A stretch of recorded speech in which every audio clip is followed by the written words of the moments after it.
আপনারা যারা নিজেদের মধ্যে বই পড়ার অভ্যাস গড়ে তুলতে চান, তাদেরকে আমি পরামর্শ দেব আপনারা প্রথমেই বাংলা সাহিত্য পড়া শুরু করুন।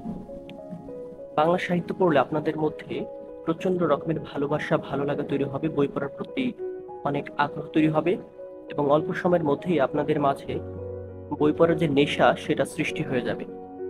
তাই আপনারা এদিক সেদিক চিন্তা না করে বই পড়া শুরু করুন।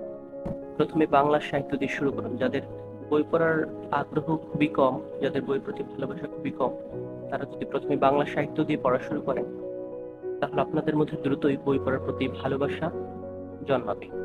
তখন আপনার উপকৃত উপকৃত হবেন, তখন আপনাদের ভিতরে সবসময় বই পড়ার জন্য তাগিদ অনুভব করবেন।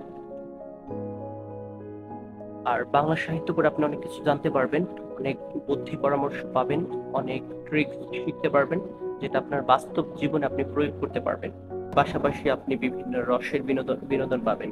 এখানে আপনি করুণ রস, হাস্যরস সহ সকল ধরনের বিনোদন পাবেন। এবং বাংলা সাহিত্য আপনারা সবাই জানেন খুবই মজার, খুবই ভালো লাগার, খুবই উপলব্ধির বিষয়। আমাদের ভেতরকে একদম নাড়া দিয়ে দেয়, আমাদের জীবনকে পরিবর্তন করে দেয় আমাদের এই সাহিত্য। তাই যাদের বই পড়ার অভ্যাস খুবই কম, তারা চাইলে বাংলা সাহিত্য পড়তে পারেন। আশা করি ভালো লাগবে এবং আপনাদের বই পড়ার অভ্যাস তৈরি হবে। বর্তমানে ভার্চুয়াল জগৎ থেকে বেরিয়ে এসে বই পড়ার অভ্যাস নিশ্চয়ই প্রশংসনীয়। ধন্যবাদ সবাইকে।